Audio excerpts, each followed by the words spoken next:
Welcome back to my channel. My name is Mommy and this is Uni Sports. If you're coming here for the first time, you are welcome. You're in Saverance. I talk about books, life experiences, and also share from the world. And so you want to click on the subscribe button and notification bell to get notified every time I upload a new video. Today I'm talking about a book titled A Time to Dance, right, by Kingsbury. If you know Kingsbury well, she anchors each of our Christian novels on a particular verse of the Bible. And I read A Time of Weakness, A Moment of Weakness some time ago. You want to check the video down. That particular one is anchored on Jeremiah 29:11, which says, "For I know the plan I have towards you, plan for good and not for evil, to give you an expected end."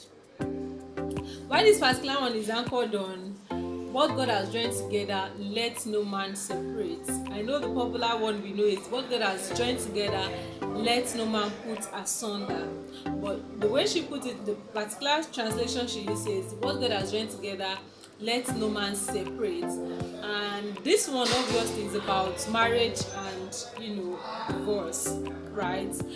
From the beginning, we saw how it's majorly about a couple, the Reynolds, John and Abby Reynolds, who met when they were quite young, when Abby was just 10 and John was when Abby was 14 and John was 17 plus, right, 17 and a half years. And so the connection was very strong. They met just once at Abby's house, and after 4 years, they didn't talk for 4 years. After 4 years, they met again, and the connection was still very strong. I know from there things moved very fast, and they got married.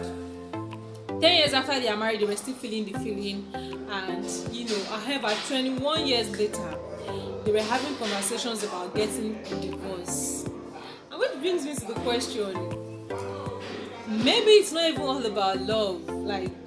Does that mean it might not necessarily be all about love, right? That feeling the feeling, having the feeling is not like a sign for you to move on. That having the feeling could even be a sign for you to flee, right?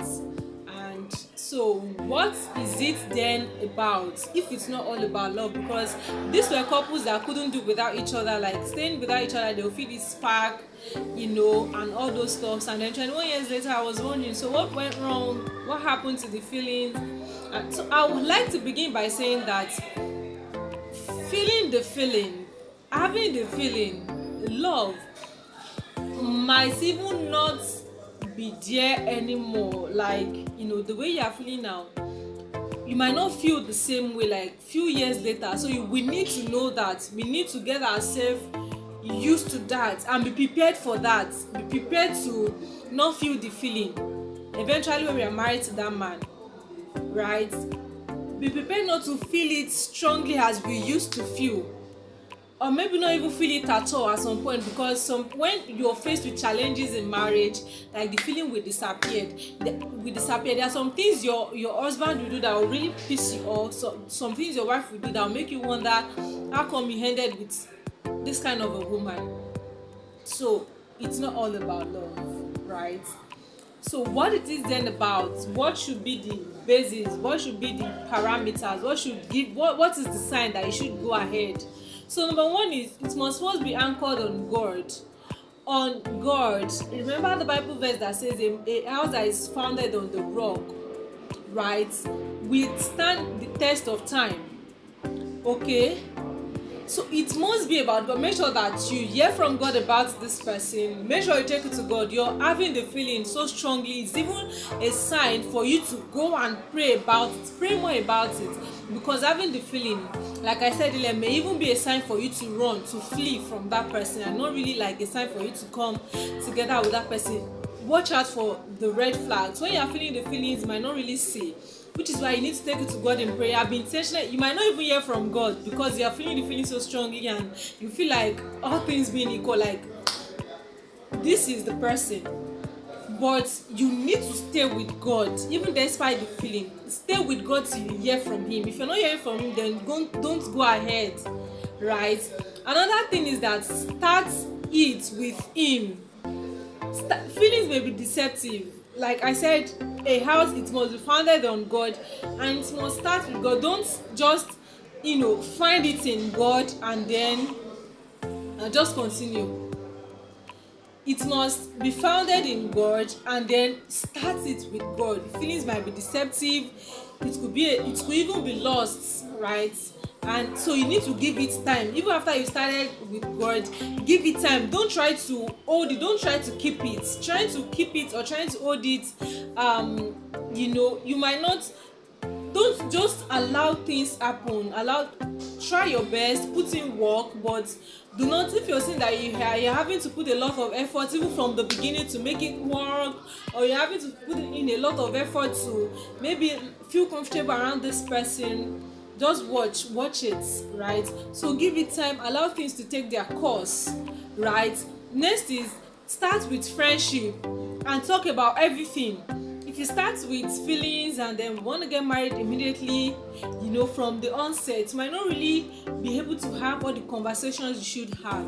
So start with friendship and talk about everything. Have conversations, ask questions, just discuss things. That's how you know whether to move it forward to the next stage or to still allow it rest till you've dealt with all of these issues that should really be dealt with before you take it to the next stage. Because once you take it to the next stage, you might not really be able to talk about these things again, because but start, be intentional about first being friends with this person. Be intentional about being friends, and your goal at that point should be having conversations, getting to really know this person's standpoint about different things, about finance, about health, about paint scenarios. That's how you get to know this person, so you already know and prepare your mind for what is to come.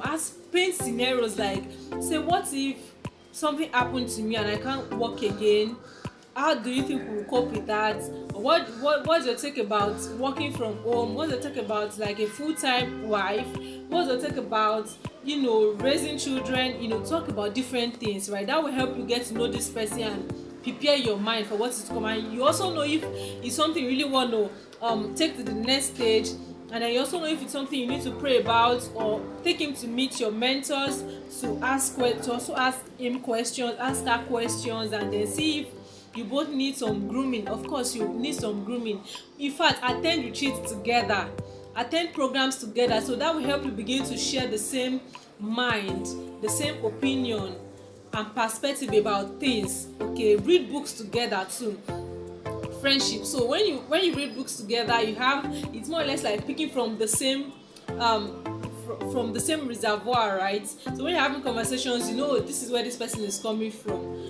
And next is never stop talking about rising issues. Now we've moved to married. Like, now that you're married, don't just feel like we had these conversations before, so why is this happening again? Still have it, still talk about it. Never stop talking about rising issues. Never stop talking about pressing issues. Don't feel like, I thought we've been over this, I thought we've talked about this. Still talk about it. So if the person is still doing the wrong thing, the Bible says that he that knoweth to do good. No, that's not the one I want to talk about. It says, the point is just basically that if a person is doing something wrong, it means the person does not even know the right. It means the person does not know it is wrong, right? And so you need to keep talking about it with love, right? Keep talking about, make the person see why it is wrong. Make the person see from your own standpoint. And until the person sees it, don't stop talking about it. You need to keep talking about it, keep having conversations about it. Never stop talking about rising issues. Don't feel like, I talked about one yesterday, now it's doing another thing. Talk about it, right? Though you may allow it sleep in your mind, so you don't come talking aggressively, but keep in mind that you need to talk about it. Like, it could be after like a day or two, but make sure to talk about it. Don't assume that your spouse knows. Like, you should know this already. He doesn't know, that's why he's doing it. So talk about it. Next is always take a walk. It helps you bond more. I love taking walks. Like, if you want to be my friend, like, just come and be my trekking partner. Like, I don't use the word trek, but I love to take walks. Like, when I take walks, like, I feel like it helps me relax. I'm able to talk about things. So take walks. Be intentional about taking walks with your spouse, right? Just tell your spouse, let's take a walk. No matter what he or she is doing, volunteer to do that thing when you come back from that work. But always take a walk. It works like magic. Take walks with your partner. Okay, so when you're taking walks, your spouse wants to watch out for you, wants to watch out for the moving vehicles. Don't even drive. Take walks. It works. When you're having issues, just tell your spouse, let's take a walk. If he or she doesn't want to go, I'm tired, I'm sorry, I will help. What do you want to do when you're back? I will help you do it. Take walks.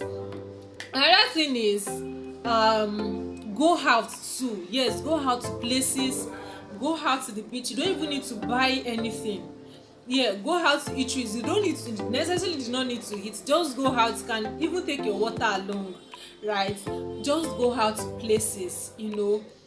It gives you things to talk about. You know, you meet people when you go, you know, say experiences in the bus. Take public transport too. Experiences in the bus, at the beach, you know. Attend retreats together. Yes, that's another thing. It helps you grow together. Go to places together. Go to places, in fact, do things together, right? Go out together. You could just go to your bus stop and sit there to have conversations. Go to eateries. You don't need to buy things. I know that the money expenses might be like an issue. You don't need to buy anything. Go to the beach. You don't need to buy food there. You can even take your meal, like the normal lunch you will take at home. Take it to the beach. Just prepare for your tiffin. Go to retreats, you know, go to parks, you know, just go out together. It helps you bond. Create time. I know that I can very guilty of not having time, honestly. So you want that your spouse that is like an introvert, all he or she needs is like a push. Me, what I need is push. I want to go out. The idea of taking walks is quite appealing to me, right? But just creating time is the issue. I can be very busy, but I need the extra push. And I feel like it's the same with all those spouses that are introverts. They just need the push and persistence. Keep trying. Yeah, sorry, but you have to keep pushing. Let's go out. Volunteer to do some of the things they would want to do. You know, volunteer to work together with them, right? It works. Then also pray about it. When you don't just think about divorce, like that will lead me to the next thing. Pray about it as individuals, because when you're having issues, your spouse might not really want to pray with you.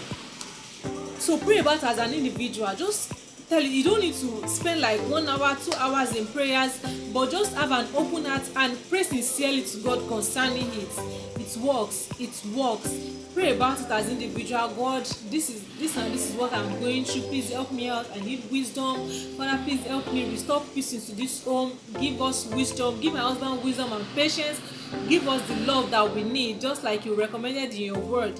It works. Like, just pray sincerely from your heart, right? It will work. God listens to our prayers, and watch out for things He will say to you. And lastly, have the mentality that it's either it works or it works. Do not feel like it's my work, maybe it can't even work. And that's one of the major things I see in that book, A Time to Dance by Kingsbury. I saw that both of them just gave up on the marriage. Like, they are not seeing the possibility that it can work again. They've given up on it. Don't have that mentality. The mentality you should carry is, it's either it works or it works. It just has to work. Even though if it means both of you will move as strangers in the house for like some time, but keep in mind that it's either it works or it works. Don't give up. Keep praying about it, and lastly, keep talking about it. Talk about the issues. Oh, I love my friend. Man, my friend is a very optimistic person, right? So when we have issues, in fact, the way he will even bring out paper and pen and say, okay, so you said I am more. This is how he's going to do it. He will bring out paper and say, so you said I am more an outward person, while you are an inward person. So by outward, what do you mean? I know that I might not have the patience, because usually when he wants to do that, I'm not in the mood to do it. But it works. Keep talking about the issue. Keep talking and keep praying, and have the mindset that it's either it works or it works. I hope you learned 1 or 2 from this video.